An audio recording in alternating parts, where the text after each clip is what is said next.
हाँ बिल्कुल। खुदा हाफिज। अस्सलाम वालेकुम। वालेकुम अस्सलाम। इतनी खामोशी क्यों है घर पे? हम ना और आयान तो कभी घर होते ही नहीं। उसके मैके में ही रौनक लगती है। लाइबा पार्लर गई हुई है, अभी तक वापस नहीं आई। और तुम्हारे डैडी वो तो इतने मसरूफ रहते हैं कि आजकल मुझे भी नहीं मिलते। रह गई मैं तो तुम्हारे सामने हूँ। और हरीम कहाँ है? वो मैके गई है अपने। मैं क्या? मुझे बताए बगैर?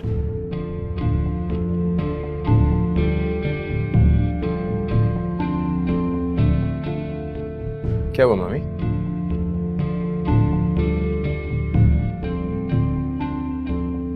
फाइज, मैंने तुमसे ज्यादा दुनिया देखी है, इसीलिए मुझे कुछ चीजें नजर आ रही हैं जो शायद तुम्हें नजर नहीं आ रही। लेकिन मैं नुक्ते जोड़ती जा रही हूं और तस्वीर बनती जा रही है।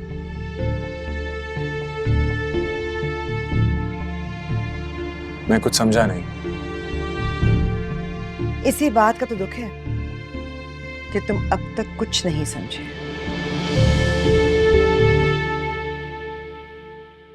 तुमने हरीम से रकम के बारे में पूछा? मामा आप परेशान ना हो, वो मैं आपको कल ही लौटा दूंगा। बात पैसों की नहीं है फाइज। इतनी सी रकम तुम्हें तुम्हारे ऊपर सदका करके वार दूं, लेकिन हरीम पर नजर रखने की जरूरत है। वो आज भी अपने साबिका मंगेतर से मिल रही है।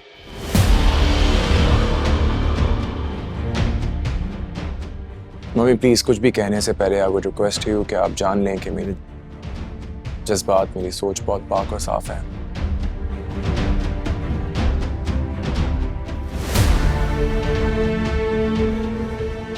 नासिर का है ये, और मुझे हरीम के पास से मिला है।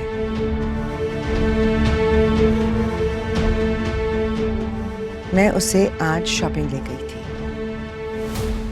और वो बहाना बनाकर मुझसे अलहदा हो गई, तो मुझे कुछ अजीब सा लगा, कुछ शक पड़ा, तो मैंने छुप कर देखा। वो नासिर से मिल रही थी। मैं किसी बात पे यकीन नहीं कर सकता। मुझे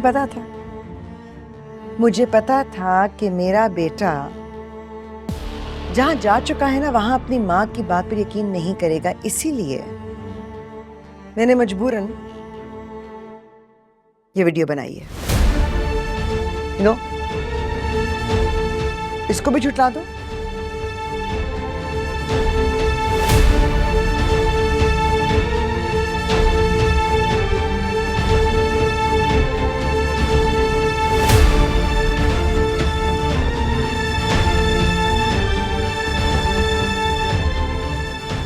मैं हरीम से बात किए बगैर, तहकीक किए बगैर कुछ नहीं कह सकता। मुझे नहीं पता वो नासिर से क्यों मिली, लेकिन मुझे पता है।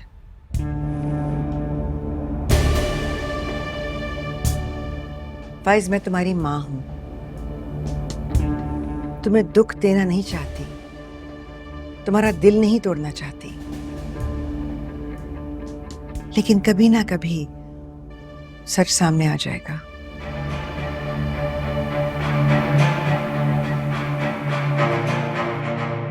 कहाँ जा रहे हो तुम? फोन कर रहा हूँ। कहाँ जा रहे हो? परसों लाइबा की मंगनी है, अभी हम कोई हंगामा अफोर्ड नहीं कर सकते। अभी चिंगारियों को हवा मत दो। बैठो।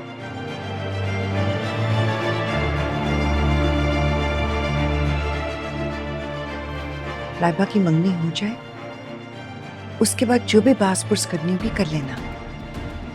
अभी तो वैसे भी हरीम रात रहने के लिए अपने मैके गई है, अभी बात करना मुनासिब नहीं होगा।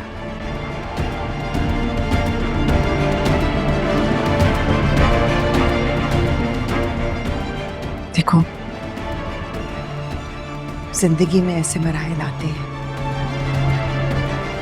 और उनसे गुजरना पड़ता है। अभी रिलैक्स हो जाओ।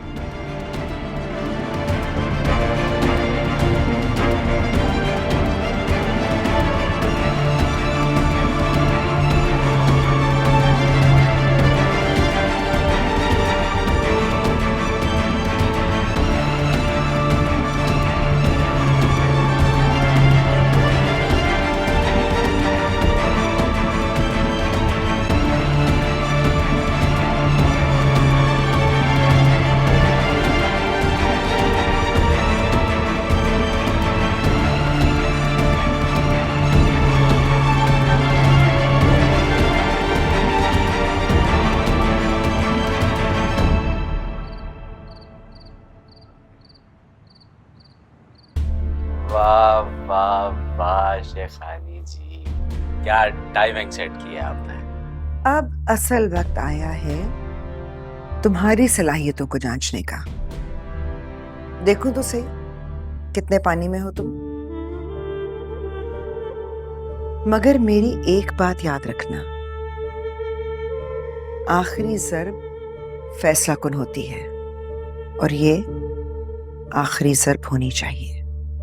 अरे आप बेफिक्र रहिए, बस माल तैयार रखिएगा। वक्त पर आ जाना।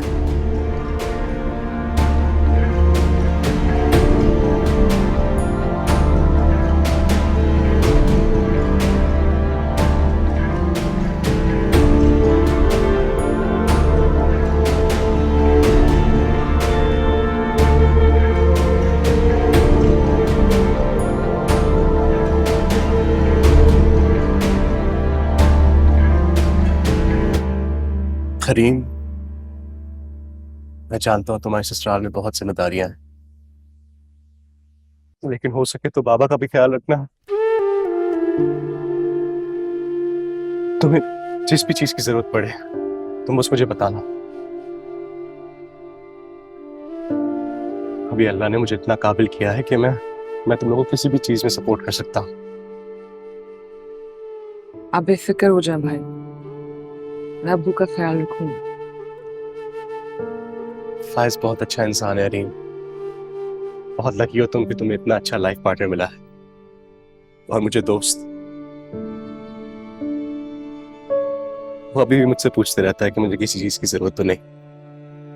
मैंने हॉस्पिटल से मिलने वाला अमाउंट उसे वापस कर दिया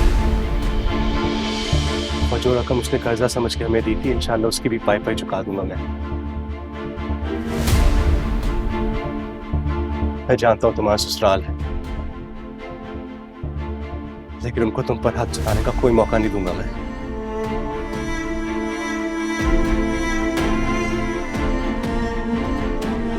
भाई आपसे कुछ और तो नहीं पूछा फाइज ने? हाँ पूछ रहा था, लेकिन मैं उसे बता दिया कि मुझे किसी भी चीज की जरूरत नहीं है। मेरी तमाम अखराजात कंपनी उठा रही है।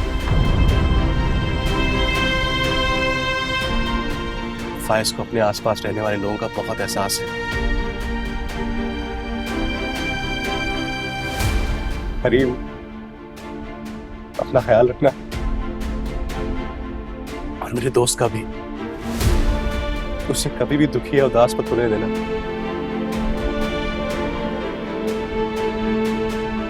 तो फिर ठीक कह रहा बेटा, फाइज इस घर का दामाद ही नहीं है, हमारे बेटों की तरह है।